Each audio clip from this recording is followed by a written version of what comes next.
दोस्तों नमस्कार, मैं मनोज कुमार शर्मा एक बार फिर आपके बीच में वंदे मातरम के साथ, सत्यमेव जयते के साथ इस आशंका में कि शायद संविधान को बचा सकूं। मेरी भी एक कोशिश है। कब क्या हो जाए कुछ कह नहीं सकते, कब हमारी भी गिरफ्तारी के वारंट आ जाएं कह नहीं सकते, बड़े बड़े पत्रकारों का मुंह बंद किया जा रहा है कह नहीं सकते। वैसे दोस्तों, आपको आज प्रोग्राम हमारा जो दूसरी सीरीज है उसकी इंतजार आप कर रहे होंगे, जिसमें हम एक प्रोग्राम हमने पिछले संडे को शुरू किया था कि कौन पत्रकार रहा सच बोलने में आगे, कौन रहा झूठा पत्रकार। ये एक सीरीज डाली थी, लेकिन ये सीरीज आज पुलवामा दिवस के ऊपर मैंने इसको जो है खारिज कर दिया, क्योंकि इसके जो विशेषांक हैं मैं बीच में डाल दूंगा। क्योंकि पुलवामा पर बात करनी इसलिए जरूरी थी कि जब पुलवामा का जिक्र आया तो अर्नब गोस्वामी का जिक्र वैसे ही आ गया जैसे हवा और सांस उन लोगों के लिए जरूरी हो जाती है जिन लोगों को अस्थमा का अटैक होता है, यह दमे की बीमारी होती है। उसी तरह अर्नब गोस्वामी की याद आ गई, अर्नब गोस्वामी की वो लीक आउट चैट याद आ गई जिनको हम शायद भूल चुके हैं, जिनके बारे में सरकार ने अभी तक कोई कार्रवाई नहीं की। भले ही ग्रेटा थंबर्ग की सहयोगी जिसको बताया जा रहा है दिशा को गिरफ्तार कर लिया गया है, कितनी बड़ी आतंकवादी है कितनी बड़ी आतंकवादी नहीं है ये बाद में सोचने का विषय है, शोध का विषय है।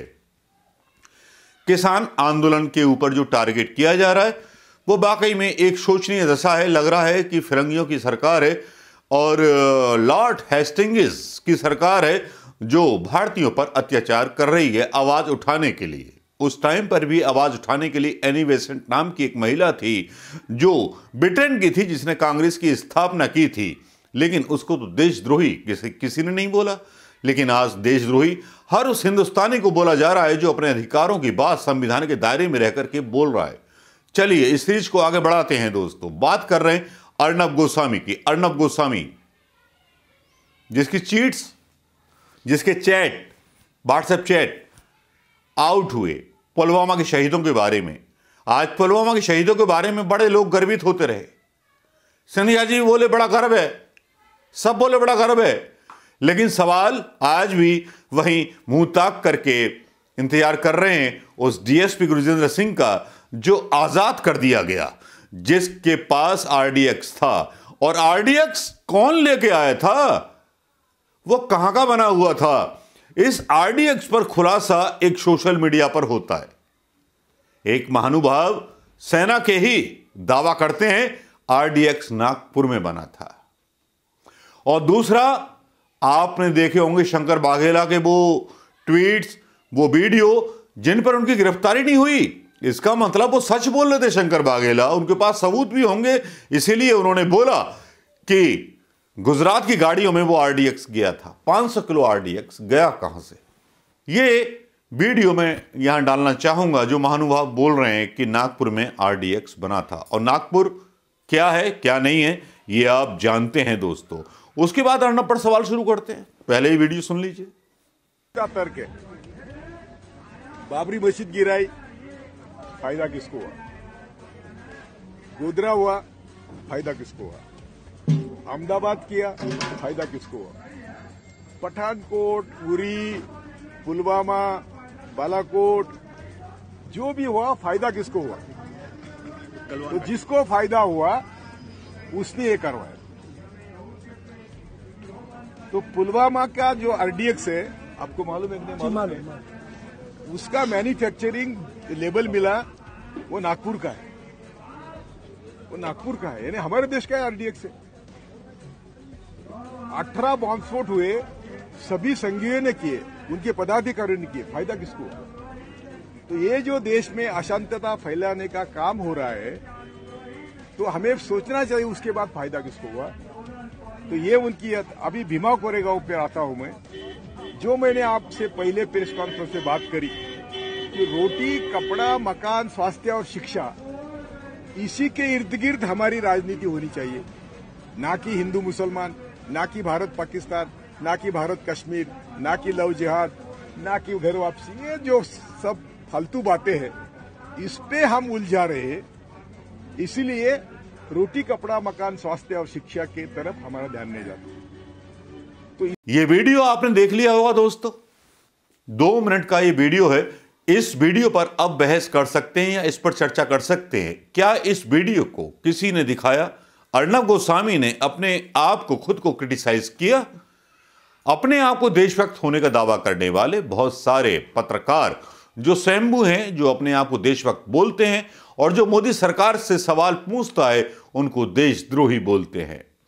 अर्नब के चैनल ने तो जैसे एक मशविरा ठान लिया है, एक इरादा तय कर लिया है कि जो भी मोदी साहब के खिलाफ बोलेगा वो देशद्रोही है। तो भैया बोल कौन सकता है? कोई नहीं बोलेगा। लेकिन अर्नब की मुश्किलें और बढ़ने वाली हैं। अर्नब की मुश्किलें और जब बढ़ेंगी, जब शिवसेना के उद्धव ठाकरे उनको अच्छी तरह से पाठ पढ़ा देंगे, क्योंकि बहुत सारी जांचें चल रही हैं जो मीडिया नहीं दिखा रहा। अर्नब के खिलाफ बहुत सारी जांचों का पिटारा खुल गया है। इनके खिलाफ राष्ट्रद्रोह का मुकदमा कब तय हो जाए पता नहीं, कह नहीं सकते।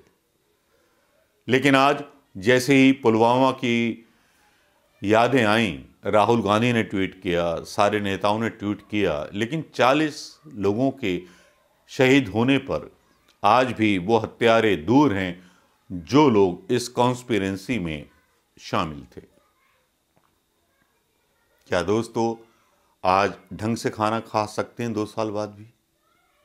क्या 2 साल बाद प्रधानमंत्री मोदी जी की सरकार की कामयाबी कह सकते हैं कि उन्होंने 40 लोगों की शहादत पर वोट मांगे थे? प्रधानमंत्री मोदी जी का असंवेदनशील वीडियो जो बोलता है कि क्या पुलवामा शहीदों के नाम पर वोट नहीं मिल सकता, एक मानवीयता और सैनिकों का मजाक उड़ाता हुआ वीडियो था। यह आवाज याद रखिएगा, ये देश की आवाज याद रखिएगा और हिसाब मांगिएगा उन हुक्मरानों से जिन्होंने कुछ लोगों को अपनी पॉलिटिक्स के लिए शहीद कर दिया। ये आवाज सुन लीजिए दोस्तों। से कहना चाहता हूं कि आपका पहला वोट पुलवामा में जो वीर शहीद हुए, उन वीर शहीदों के नाम आपका वोट समर्पित हो सकता है।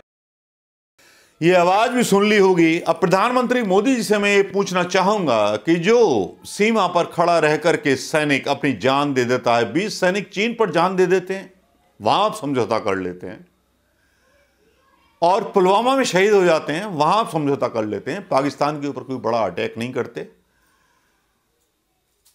और जो देश में बनाया था 17 साल में, उस देश में सारे संस्थान बेच देते हैं। जरा भी हिचक नहीं होती कि एक सैनिक देश की सरहद की रक्षा कर रहा था और हम बेच देंगे देश को। अब यह तो जनता तय करेगी कि क्या होगा। आरोप लगाने से या कुछ भी बोलने से कुछ नहीं होगा। आरोप चलते रहते हैं, प्रमाणित करने के लिए एजेंसियां चाहिए, लेकिन एजेंसियां तो आजकल जो विपक्षी दल होते हैं, पत्रकार होते हैं, उनको पकड़ने में लगा दी गई हैं। कोई भी जो सरकारी एजेंसी है वो स्वतंत्र नहीं रही है, वो सब प्रधानमंत्री मोदी जी के आगे जय हिंद बोलती है। तो दोस्तों इस परिप्रेक्ष्य में देखें तो क्या वाकई में सच्चाई नजर आएगी? शायद नजर नहीं आएगी। चलिए दोस्तों, जब तक सच्चाई नजर आए इस वीडियो को शेयर कीजिएगा, लेकिन सवाल बने रहेंगे, आरडीएक्स आया कहां से था? शंकर वाघेला का वो वीडियो भी एक सवाल बना रहेगा कि आरडीएक्स आया कहां से था, और अर्नब गोस्वामी की चैट में वो भी सवाल बने रहेंगे कि साहब आपको पहले से कैसे पता था कि ये बड़ा होने वाला है? जो देशद्रोही होने चाहिए वो आजाद घूम रहे हैं, और जो देश प्रेमी हैं, जो देश की संविधान की रक्षा के लिए सवाल उठा रहे हैं, उनको अरेस्ट किया जा रहा है। ये तो वाकई में नया हिंदुस्तान है, वाकई में न्यू इंडिया है। इस न्यू इंडिया का क्या स्वागत करेंगे आप? आपको करना है आप कीजिए, हम भी करेंगे, या हम नहीं करेंगे तो हम मार दिए जाएंगे या गला दिए जाएंगे जेलों में डाल करके, तो वो भी मंजूर है। इससे शायद लगता है कि 1947 से पहले की बार शुरू हो गई एक बार फिर। चलिए, लड़ने के लिए हम भी तैयार हैं। दोस्तों नमस्कार, जय हिंद।